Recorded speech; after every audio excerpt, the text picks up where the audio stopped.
If you want to set your camera to your current view in Blender, this is one of the fastest tricks to know. It is perfect when you have already found the exact angle you want in the viewport and you want the camera to match it instantly. In this tutorial, I'll show you the quick shortcut first. Then I'll show you the manual method for fine control. If this video helps, make sure to hit like and subscribe for more Blender tips and tutorials.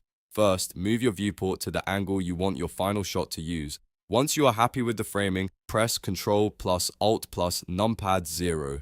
Blender will snap the active camera directly to your current view. This is the fastest way to align the camera to whatever you are seeing on screen. If you do not see the result right away, make sure you actually have a camera in the scene and that you are using the correct numpad shortcut. This method works best in object mode and is reliable in recent versions of Blender. Now, if you want more control, there is another method you can use. Press N on your keyboard to open the side panel, then go to the View tab and enable Lock Camera to View. After that, press Numpad 0 to enter camera view. Now when you move around the viewport, the camera will move with you, letting you fine-tune the position and angle interactively. This is really useful when you want to adjust the framing a little bit after snapping the camera.